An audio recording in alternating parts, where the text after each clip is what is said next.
goes. So I want to welcome everyone here. There's some new faces here that I haven't met before. So hello, I'm Jan, and I really am excited about seeing you. And I've got Azaria's little girl there. Hi, hi Penelope. It's so fun. Hi. Hi. And I want to make sure that everybody knows how the Zoom works. A lot of people are getting very familiar with Zoom. That's one of those places that I wish we would have bought stock, right? I mean, they have really skyrocketed, but there is a chat on the bottom of your, or I don't know what kind of device you're using on. For mine, I'm on a desktop, so it's at the bottom of my screen. But that chat is the way that you can communicate with me if you have a question and or a comment. Also, you can wave your hand because again, I don't have an assistant with me today, and so it's a little bit more difficult to look into the chat to see what's going on. So if you want to catch my attention, you can definitely do one of these, and I can see what's going on. But this is the talking stick, and it's an open dialogue. I really like it when people that have questions on their mind about how to deal with something, especially from a shamanic perspective, because that's where my expertise lies in doing shamanism for the last 3 decades. And the shamanic perspective will often be a little bit different from a linear perspective in how to handle situations or what might be going on. And I think that that's where the interest is for all of you, that have joined us. And I can definitely give you my perspective of things, but it's always nice too if you want to dialogue with me and kind of flesh out the answers that you would like. I've had a few questions submitted, and I will address those first. And always you can you can ask questions beforehand. You can send them into the office at info@lightsong.net, and then we keep track of them, and I address them on the next talking stick. We've also decided to do the talking stick every 2 weeks instead of once a month, because I'm really finding that they just need to connect. People are very much feeling isolated and lonely in some circumstances, and looking for answers outside of what they might be getting in the mainstream. And so I really wanted you to know that I'm here for you guys, and I've heard this coming through that we want more, and so I'm very willing to do that. And I get so much out of it because I get to connect with you too, and I'm also isolated in my home by myself, and so I get it what it feels like, and this is my way to reach out too. With that said, I'm going to move into the questions. I'm not sure if these people are on the call or not. These questions were submitted. But the first question is, as we shift into different parallel planes with our emotions, how do the other people in our lives see us once we've shifted?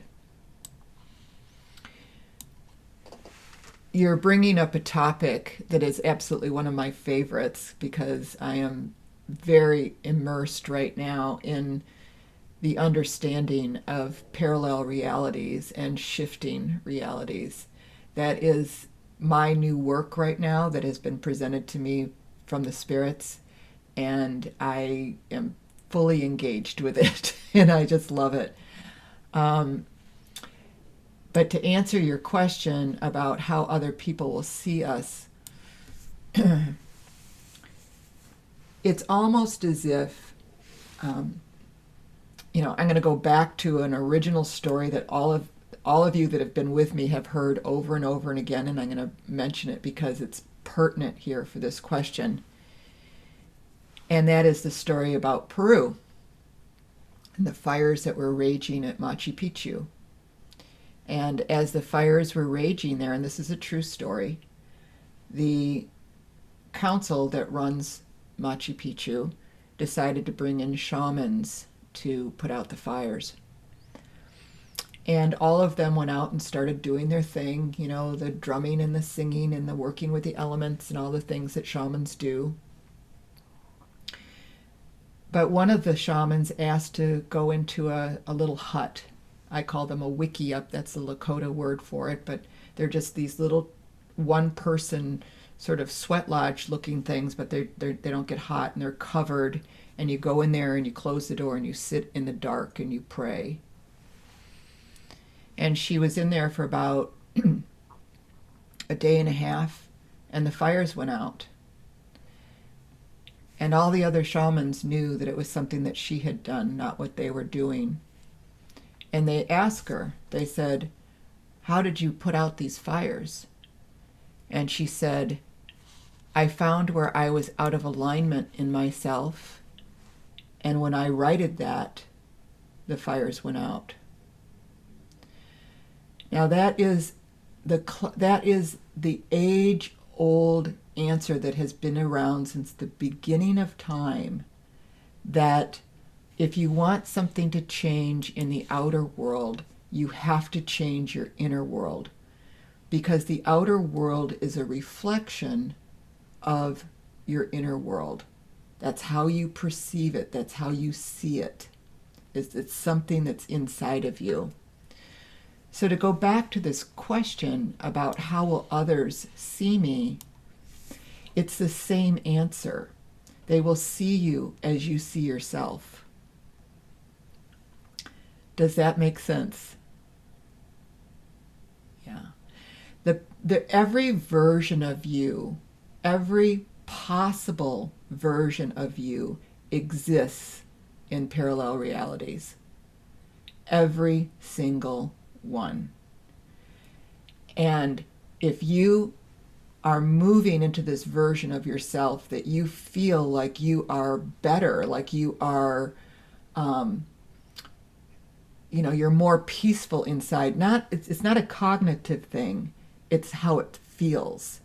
If you're feeling more happiness, if you're feeling more joy, if you're feeling more peace, if you feel in alignment, that will be reflected.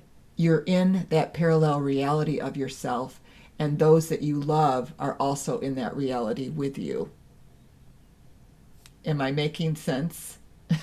Does anybody have a question or a comment about that you need some more clarification?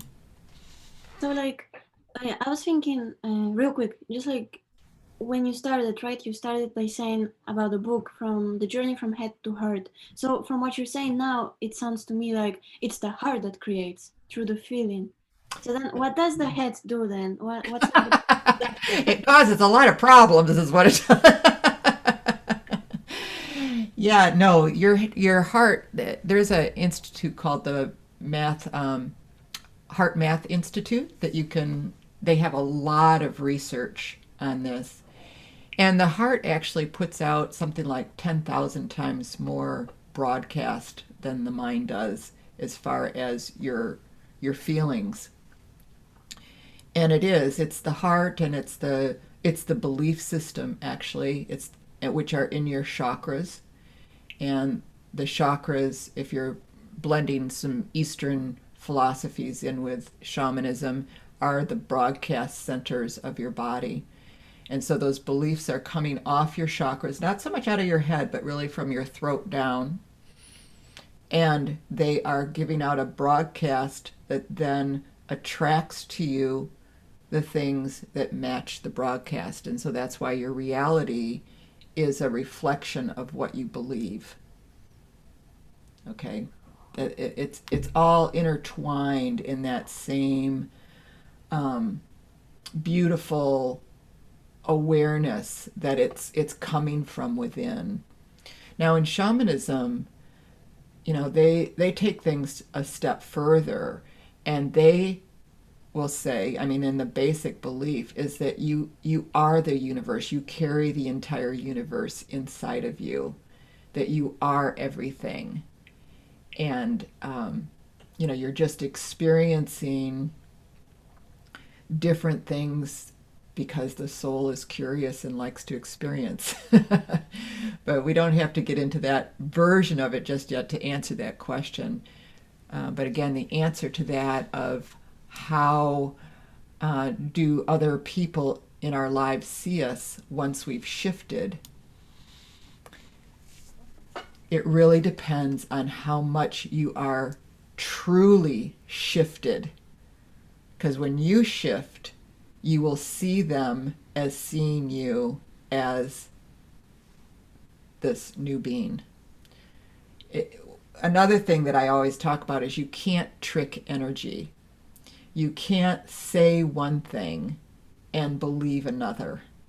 You can't say, I've shifted, I've come to these new awarenesses, da da da da da, all this kind of stuff, and then say, oh God, I'm really not sure about spirit, or I have a lot of fear. Whatever you're feeling is always going to be the broadcast from you, not your words so much. I mean, there's a little bit there, but the broadcast is really from your feelings. And so you can't trick energy. You can't say one thing and feel another and expect to see results. Does that make sense? Maybe, sort of. Okay. Um, let's see what.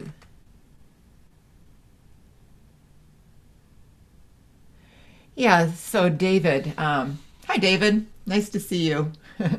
So David said, is it enough for one person to align their inner alignment to change the world, or is there a tipping point where a number of people have to be aligned to have an effect?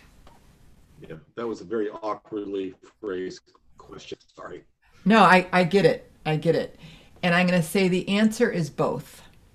Okay. In shamanism, you get away with being able to say that. Yeah. But the answer is both. The spirits said to me years ago in a journey, they said every person born has the full capacity to change the world single-handedly. And that phrase that they said to me changed my life. It's like, what in the world can they be talking about? One person can change the world.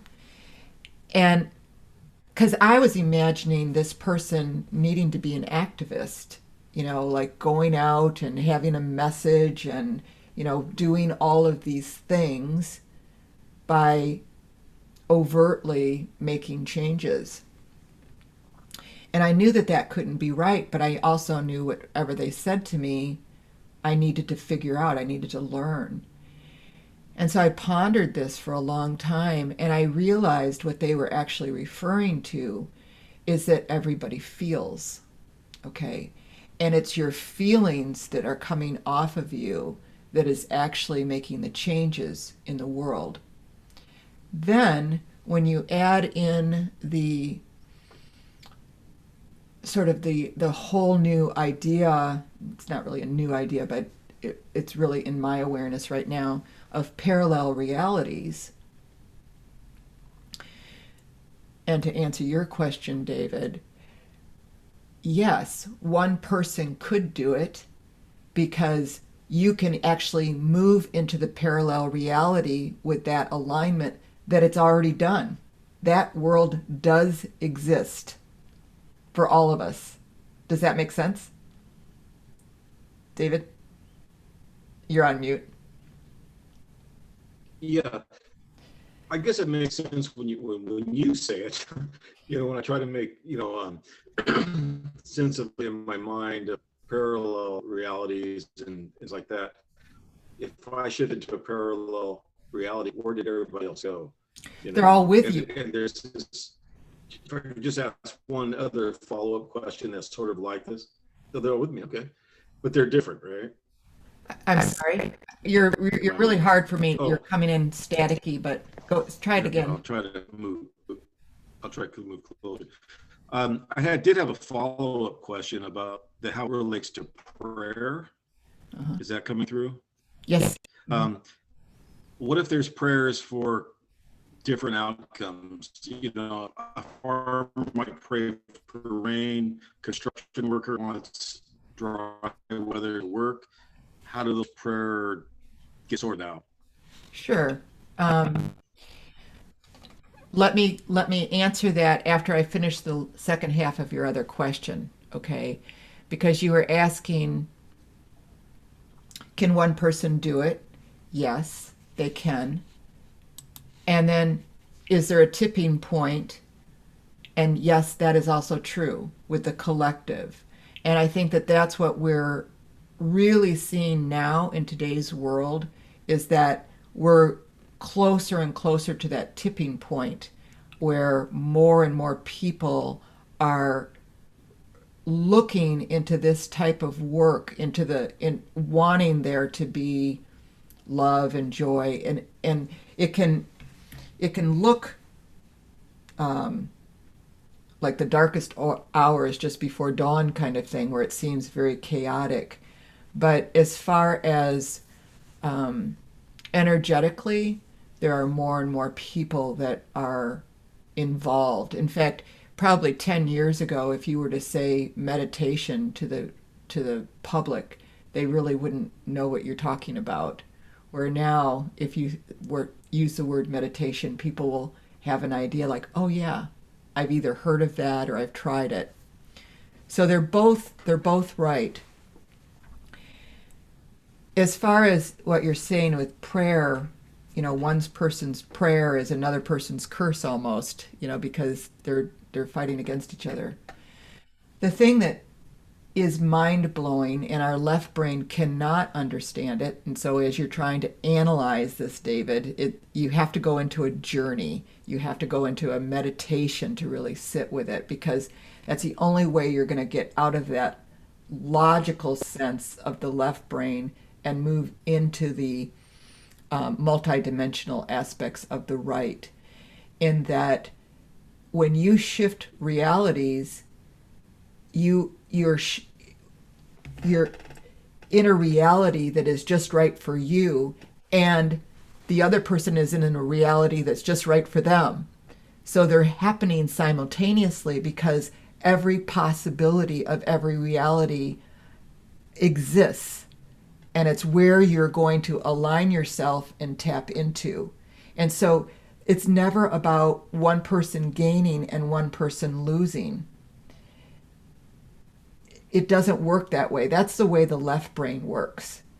It says, okay, if this is happening for this person, then that means they're going to go without, somebody won. That's a left brain thought.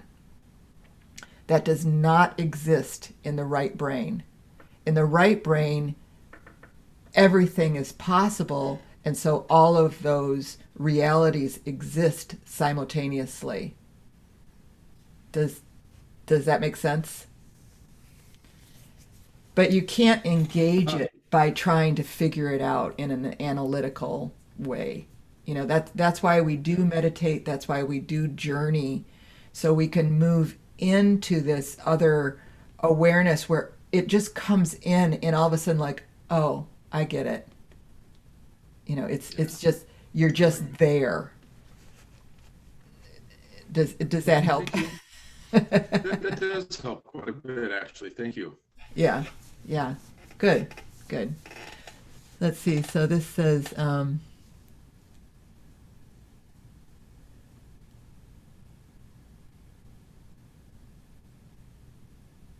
okay, great. Thank you. Again, let's see. How do you protect yourself from enemies? Is one of the questions. Again, there's multiple answers for this. I think until you realize that when you are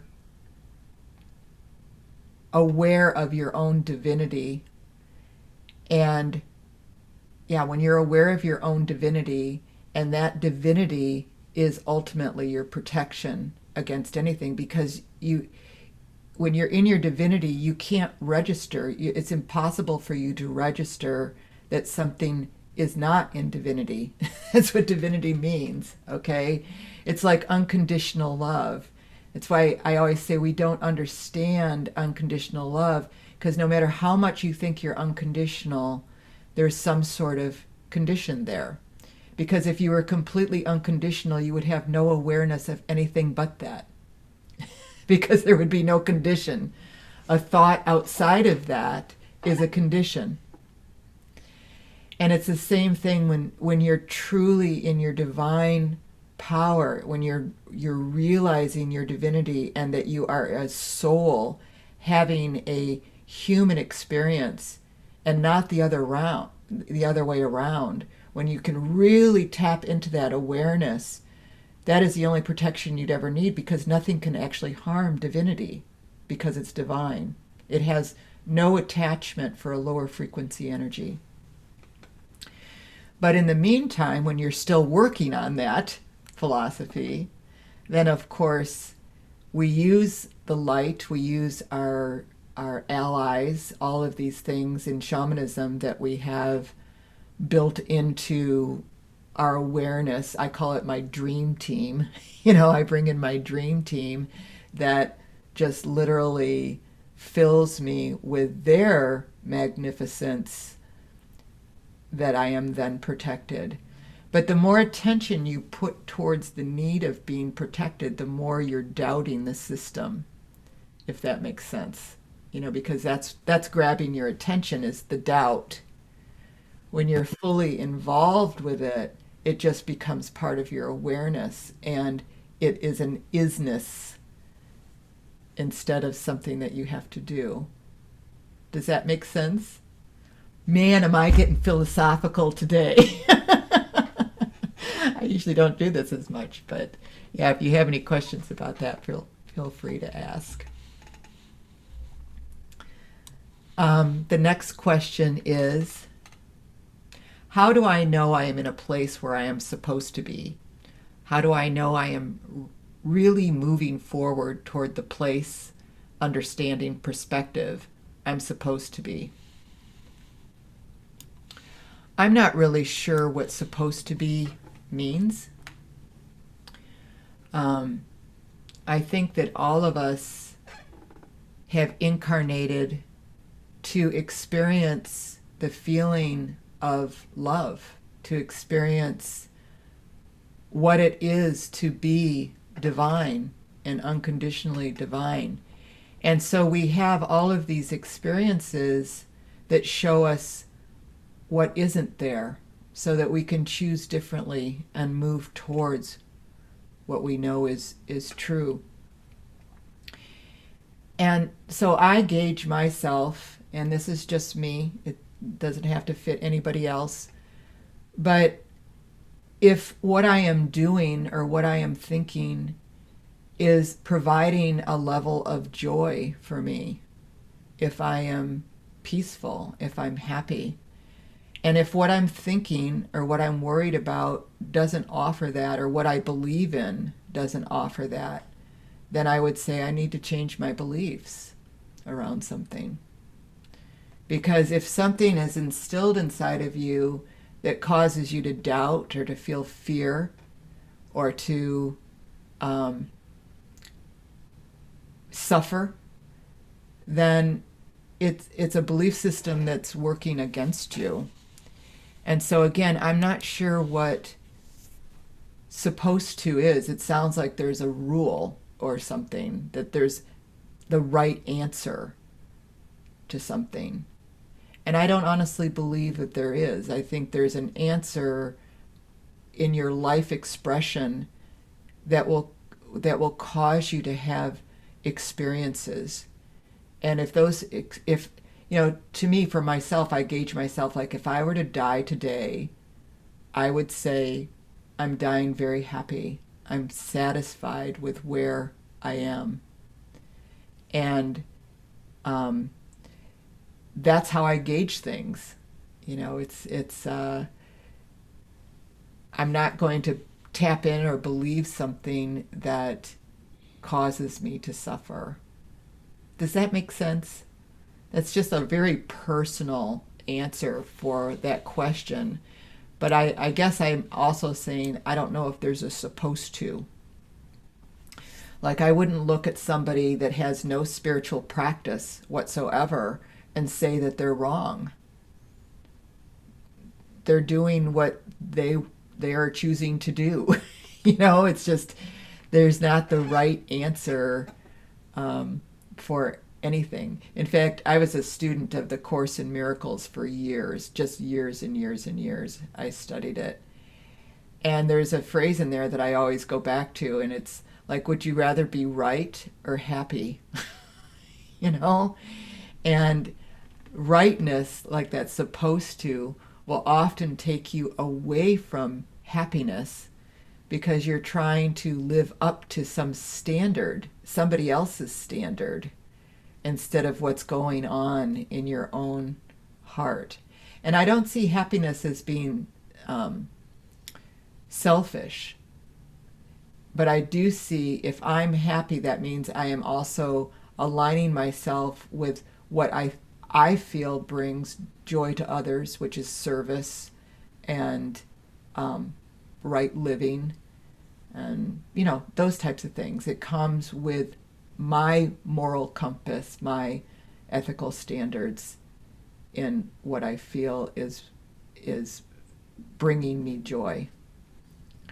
And it's also how I'm aligned inside. So anybody want to comment on that?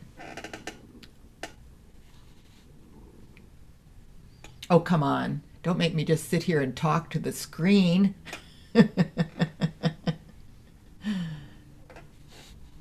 Anybody? No. Just a question. You said Curse of Miracles or Curse in Miracles. What is that?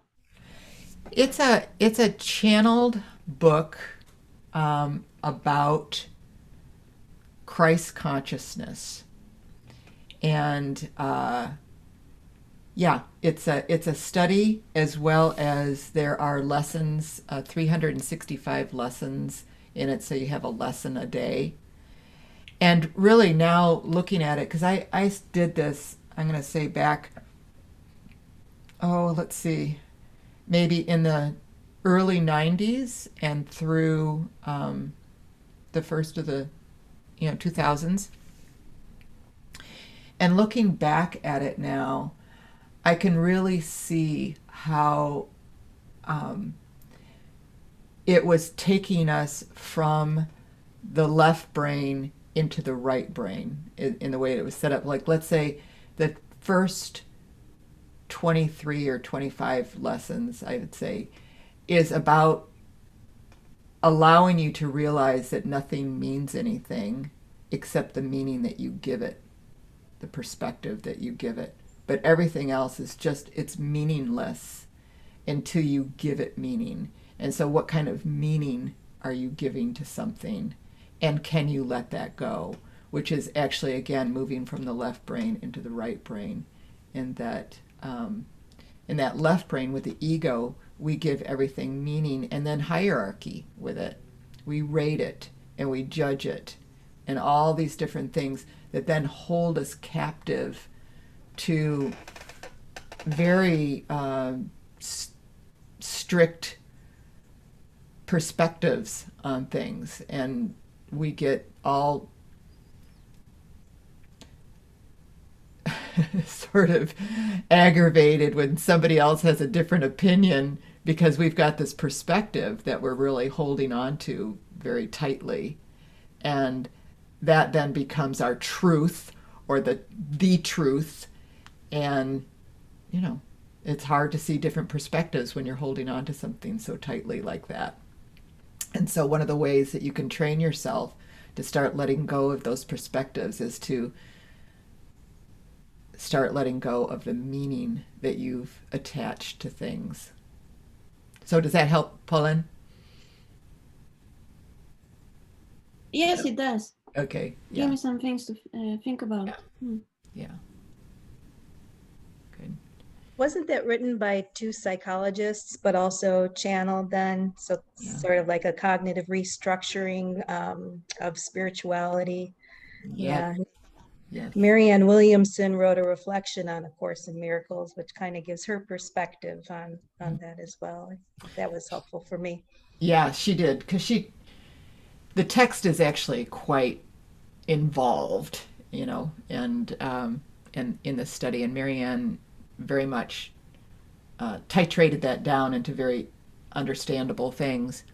But yeah, it was written by two psychiatrists that were not even Christian, really, and all of a sudden this information started coming through, and kind of like Abraham. I don't know if you've ever heard of Abraham, but it was being channeled, and so one of them decided to type while the other one just spoke, and they came up with the text, and it's beautiful. It is not religious based by any means, but they do use the word Christ in there as, like I was saying earlier, your divinity. It's which is often called the Christ consciousness. It's an awareness of your divinity as a being, instead of, oh, I'm a human that has all these faults. Yeah, that is true, but inside, the part of you that is your core and the part of you that lives on forever and ever is a divine being. Mm-hmm. Yeah. So it's that Christ consciousness. Yeah, Gary, did you have a question? Maybe this supposed to be is about being present and participating in life fully. Maybe. Maybe. Yeah, could be. Could be. Yeah. Yeah. Yeah, Katie. After I had my soul retrieval, I put up a sign across my kitchen, and it said, "Life, you must be present to win." And presence is a gift, right? Yeah. Right. I like that. I have a 20-foot sign in front of my house that says, "Why pay attention?" Mm-hmm. It's about the question. And what do you feel about that, Gary? It's your best investment.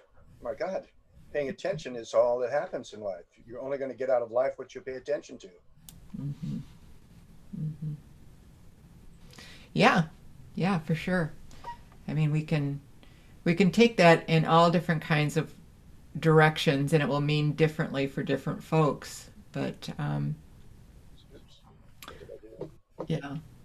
And then, Alisa, we have a question here from you. I just saw you flash. Oh, there you are. Hi. Okay. And you say, what is your advice or counsel on how to incorporate shamanic practices and concepts into allopathic medicine of all disciplines in 2021? I think it's wonderful to incorporate. I have always felt that way, that shamanism can be incorporated into any traditional medicines or alternative medicine. It's not in conflict with it. It is a way of understanding or listening to what is being said and what you should do. It's like if you have a shamanic perspective and you are, let's say, needing chemo or something or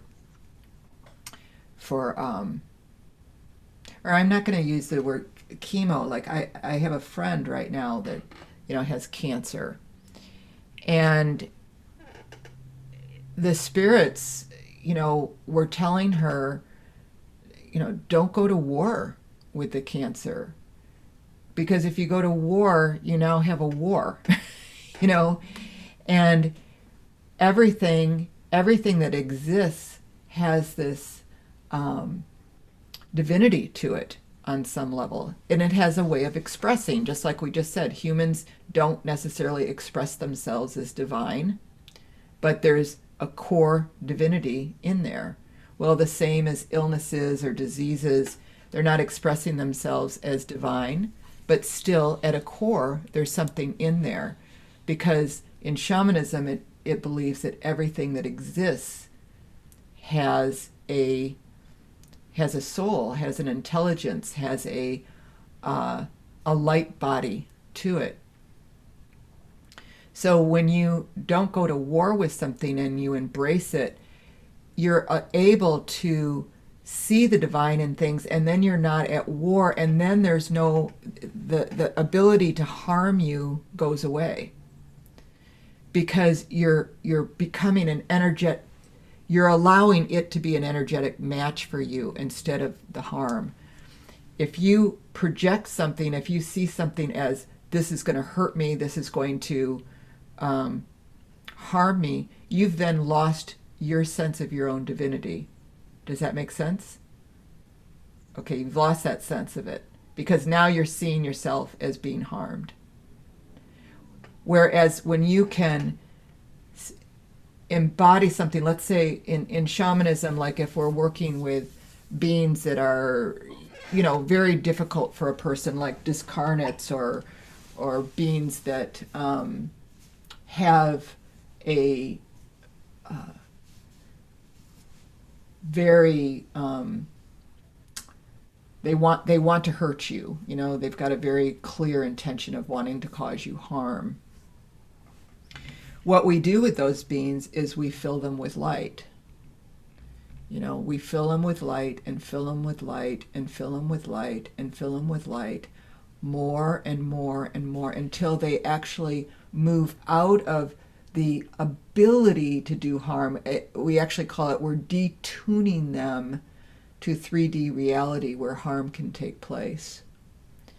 And we fill them up with such a magnificence that they move into their light body. Well, you can do the same thing with diseases. You can work with them in the same way, where you fill them and fill them and fill them until they are in their light body and they don't cause you harm anymore. To do that is an amazing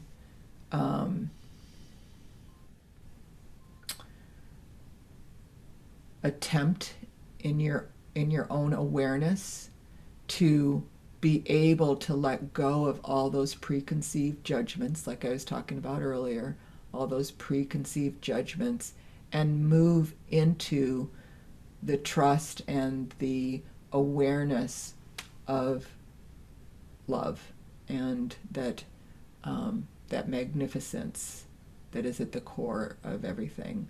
And sometimes we have a really hard time finding it there, like, how can you say that? But that, again, is that doubt that comes in that then allows there to be conflict. You're in conflict. You're trying to win over something, and as soon as you try to win over something, you then have a war.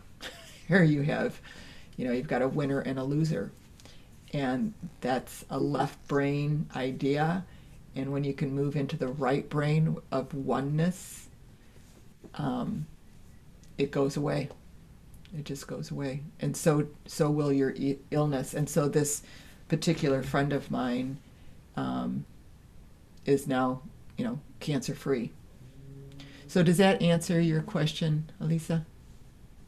Thank you. It does in part, but Okay. Part of the question was about how do people in allopathic medicine who understand less about the powers of shamanism, how do people either in the field or not in the field help those practices within shamanism, exactly what you just talked about, get enough credibility so that they are actually used?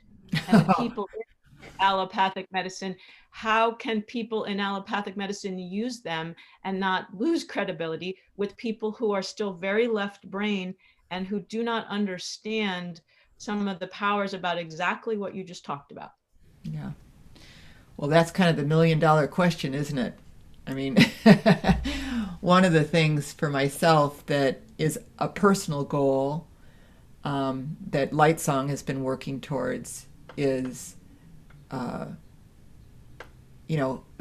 getting to shamanism seen as an accredited field where it would be accepted by insurance companies and things like that, kind of like the things that chiropractic does now and some points of massage and various things like that. So that comes with people, studies. Like we did a study for OHSU. It was put in a medical journal on PTSD. And, so it comes with studies. That's the only way that you're actually ever going to convince a scientific population, or the way that they think. As far as how do you help, I think you explain things the best you can. And I will often, when I was doing a lot of private practice, I would say you don't necessarily have to believe this, but if you would just suspend your disbelief for a moment and see how this feels. And then I also had little charts that I made up, little drawings of showing how energy worked, and offered experiences. Like you have your soul retrieval, practice, and the experience kind of says it all. Like it's an undeniable experience that you cannot necessarily explain what it's going to be to a public. But when it's felt, and they go, oh, okay. And that's just your work. You're trying to blend the two, which is amazing and wonderful. And we need people out there as a psychiatrist like yourself and doing those types of things. And so that's wonderful. And will it be an instant thing? No, it's going to be part of your life work that you're doing. Yeah. It is gratifying to try to blend them, but when I wear an allopathic hat, I do have to be careful. Yeah. Because well, you have standards and ethics and committees, and yeah, that's why, I was a psychotherapist, and so yeah, I had to change some things so I could even touch people, in the office. Yeah, so very good. Yeah. How do you say it? Laura Lee? Laura Yeah. Lee. Yeah. Hi, Laura. Yeah, I just have some information on that. They do allow Aboriginal healers in the hospitals now in Australia. nice. Quite a few of the hospitals have incorporated Aboriginal healers in there. Nice. And also there is a big movement from within the sound healing community to move sound from an adjunctive modality to a primary modality. And a lot of that research is based on shamanic healing and the use of sound. So I see that as being an inroad. There's also two organizations, CHI, Consciousness Health Initiative, and IONS, who are both open to doing research with regard to energetic healing, and IONS does things with gas emissions and things like that. So there is interest in that, and I think that it's further along than a lot of people realize, actually. Yeah, I agree that it is further along, and again, a strong goal that it will start being recognized, because it is a powerful modality. The most powerful that I've ever actually come across. Shamanism is what I'm speaking of, to really help people heal and to be well. And it's not that it's new. National Geographic has dated back just soul retrieval 100,000 years. It's the oldest healing modality on the planet that we're aware of. But it's been oppressed for a long time, especially back in the Dark Ages when things were moving away from alternative things, and we had the religions coming through that were opposed. And so it's not that it was never here before. It's more of remembering. And there's a huge awakening in the Western countries that all of you are part of. If you're listening to this, you have some sort of interest in it on some level. And I've dedicated my life to it, my adult life to it, and I just think it's absolutely amazing. It's it's the thing that I see the most powerful and the greatest success in using. So, yeah. And for those of you that are interested, if you've never taken a journey class and just want to experience what that is, to see how it feels to connect, we have things coming up in January live with me. And then we also have things on demand that you can do at any time at your own convenience in your own home. And you can just go to my website, lightsong.net, and just go to the core courses, and it will take you to those pages. And I will say that my website is under major construction right now. And I will try to get it in the chat, the URLs, but yeah, it's being redone, and it's beautiful the way that they're doing it, but it's taking some time. But those classes, the level ones, both on demand and in person, are live, and you can get the information that you might want. I'd love to see you there. I mean, it's the gateway into shamanism. The one requirement with shamanism is that you learn how to journey, which is to connect you with your allies in the invisible realm. And they are ready and waiting for you to connect with them. I was adopted into a Lakota family about 28 years ago. And so in the Lakota tradition, which you're not learning that in classes, but I was just adopted into a family, they believe that you're born with 405 helping spirits. Well, 405 is like a little army that you have surrounding you. And the whole mission of these helping spirits is to help you have guidance in your life. That's why they're there. That's why they exist, is to help you. Like, you are their assignment. And if you don't ask them for help, they don't get to work in your behalf at a really high level. And so you're not going to learn all 405. I don't know. And 405 is not a literal number by any means, but it's a number of great plenty. Like, there is so much more that you don't understand. In fact, the spirits, as well as quantum physics or quantum concepts, will tell you that we only perceive about 0.1% of our surroundings. That, we're literally blind to the awareness of what's actually around us. And when you learn how to journey and connect with the invisible realms, all of a sudden all of these different things become available to you that your eyes and your ears don't perceive. But it doesn't mean that they're not there. And journeying is a way that you can open up those perceptions and really get in relationship with these beings that are there to service you. Because being human is tough. Have you ever noticed that? It's a hard call, It's a hard call. And we know that, and the spirits know that, and they're there to help you get things figured out and service you. That was the last of my questions. Does anybody else have anything that they'd like to ask? I have Katie? a question. Okay. I wanted to take the journey class in January. Mm-hmm. I went onto the website last night, and I meant to write down the two, and I wasn't sure. One was through the rabbit hole, and it seemed like there's another class starting January. No, that's one of the mistakes there, Katie, because it's again, it's under construction. Let me I'm going to put the URLs right here in the chat for you.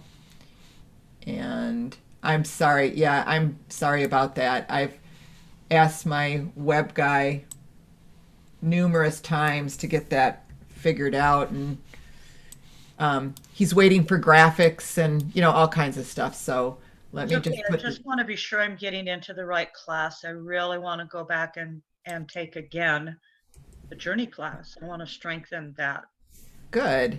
Well, there's the one URL. That's the live one that's going to be in January. And then the on-demand that you can take at any time is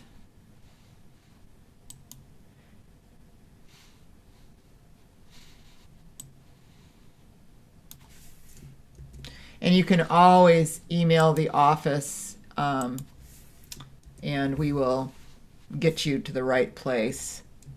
But anyway, there's the other one. So one's on demand, which means that they're pre-recorded. We did it in a studio where we set up a class and recorded it for you, trying to involve you as much as we can. And then the other one is live, where I'm teaching it to the group. Live class. Yeah. There you go.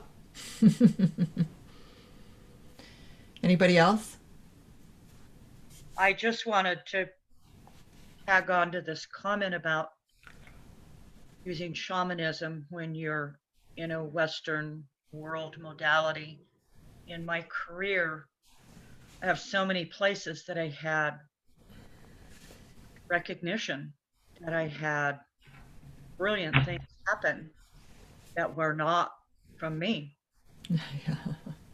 And I was working on this big research project and really hit it off with the guy that was heading that up. And he started noticing and he started pushing me. Why did you do that? Mm-hmm. And I would say, oh, that training we did the other day or that. And he would come back and he'd say, that wasn't in there. And seriously, Katie, I want to know. And I just was on the spot all the time. And I just felt like I was going to lose every ounce of credibility I had if I said, well, I did this journey and my power animal showed me this. So I got up and I did that and it worked so brilliantly. And I couldn't do it, Jan. I was not going to be able to do my job. And what saved me is neuroscience. Mm-hmm. I started looking at current neuroscience and I went, oh my gosh, we can call it Louise. I can talk to him again. Yeah. Because even if they don't agree with that science, it was science. Yeah, right. And so there are some bridges, I think, that are coming in today's technology to help us be able to talk about it, because I think it's going to be a really long time before a professional can stand and say, well, I did it that way because my power animal told me to. But you can use other verbiage, you could just, and it's still out there for some, but you can have this awareness that comes to you. And meditation is also much more recognized. And again, people are aware of that you had things come to you, you had insight to things, and you can use those words. I had insight into this. And that is much more acceptable. And that's how every great idea or discovery or invention ever happened, was from somebody having insight that was able to bring in something new. So, yeah, I mean, you have to realize what your audience is, but yet you also have to allow yourself the honor of being able to perceive that way in your awareness. And so that's wonderful, Katie. But I do know, I understand that depending on who you're talking to, you have to reframe some of your words. And neuroscience is one of it. Quantum physics is another, that gives you some languaging that you can use. Because to me, quantum mechanics is just shamanism using science words. I mean, they're so related in almost everything, and it's kind of part of what I think is part of the revival of this awareness. And it's making physicists pull their hair out because they can't explain things in the way that they're used to explaining it. Even Einstein, who gave us some of the basics of that, called it spooky action from a distance.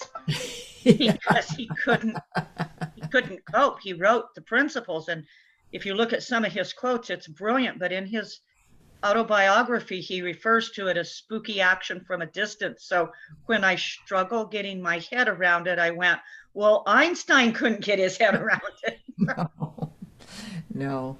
But he was also avid in a believer of the imagination and intuition and meditation, and that's where he got so much of his own inspiration and the way that he solved many of the things that he was looking for.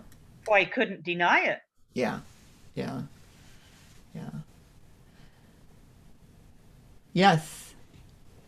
Hi, I'm Dimut. We've not met, but thanks for Hi, having me. Dimut. I wasn't sure how to say your name, so I'm glad you said it for me, but nice to meet you. Yes, thank you. You were talking about like in cases like disease or like cancer or like entities attaching themselves to you Mhm. and filling them with light.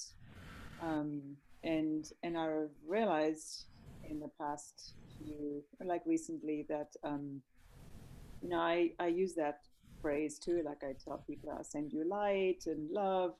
And I realize I don't actually know what that means. Like, what does it mean? And to fill something with light, to send someone light, Mhm. you can maybe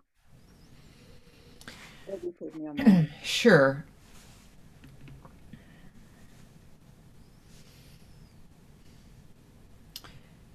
You know, I think that we can understand things always as we learn more about it. And you'll have an understanding that I'm going to say right now if you don't know anything about it. And if you were to learn and to study these things, you'll get a much greater understanding.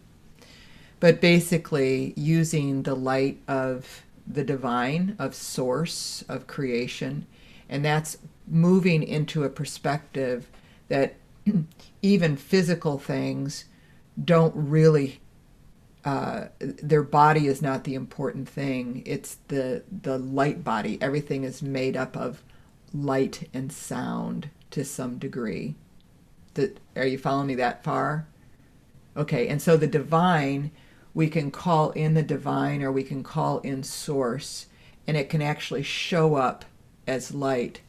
I wish I had access to some pictures right now because we've captured some of this on film before that your eye can't see, but it's definitely light that is coming in when it's being called, and it's in a dimension or in a frequency of vibration actually that your eyes cannot perceive, but cameras can. And so if you're going to fill something with light, you're taking this light that's coming in and directing it towards whatever it is you're suffering from. And that light literally fills that object and expands it, because the more light you have, the more expanded you become.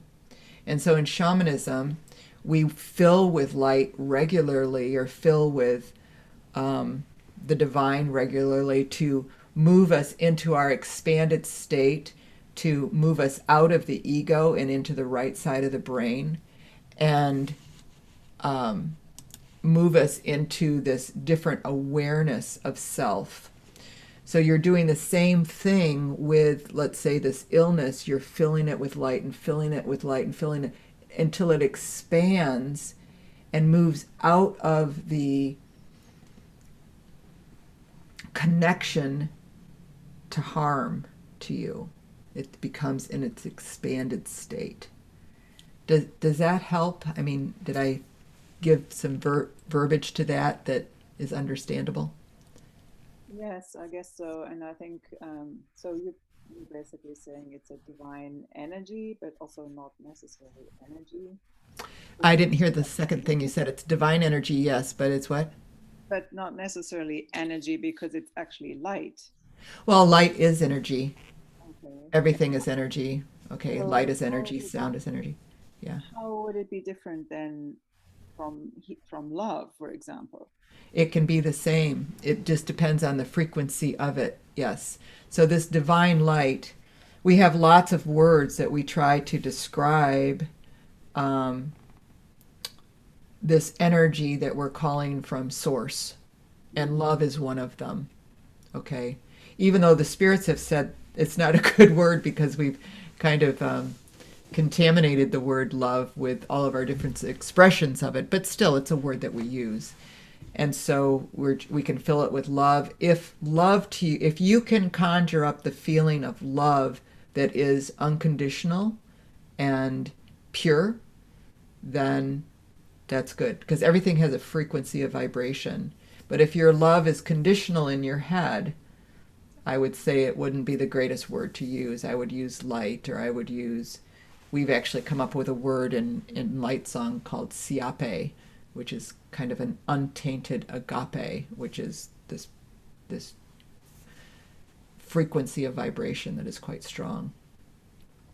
Does that make sense?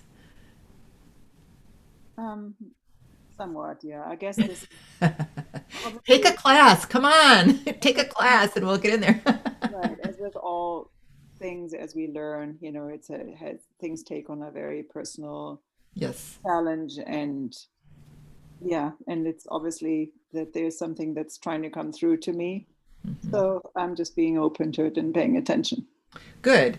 And you're right. We personalize it with that left brain trying to understand it, because that's where the judgments are. The judgments and the ego and all that kind of stuff. And when you learn how to move into that right brain in a journey, or meditation can get you there, things like that, then different awarenesses come through on what we're talking about, even though you might not have words to describe it. But there's a knowingness that sets in, or a feeling that is there.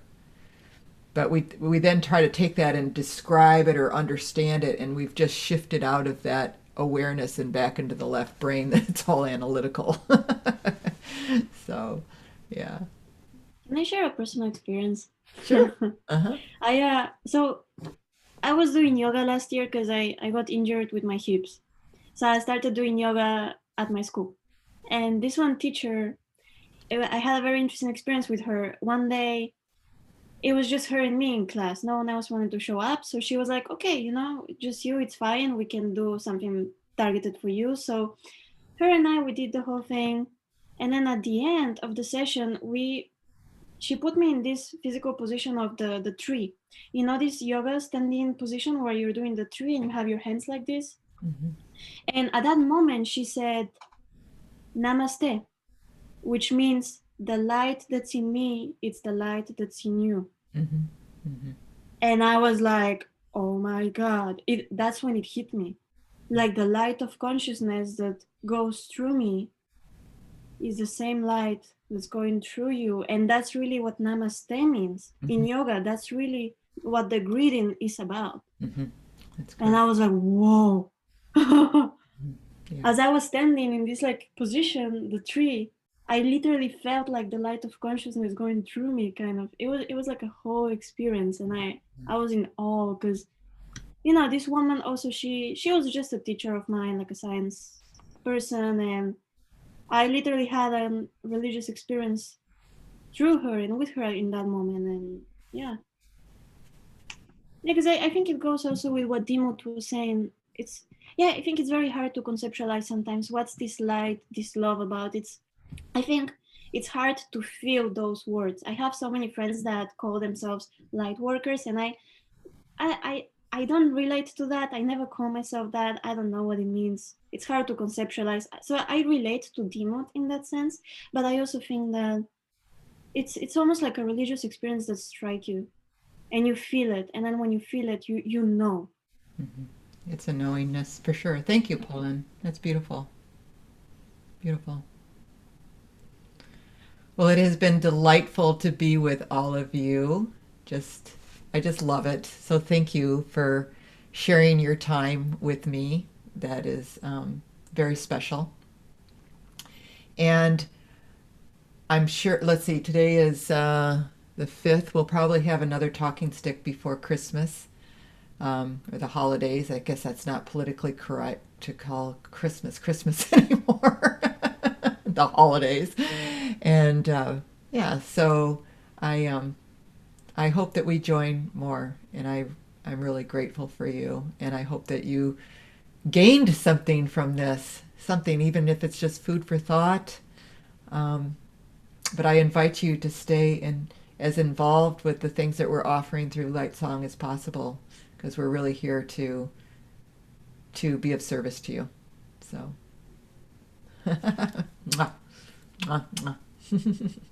Bye, everybody. Take care.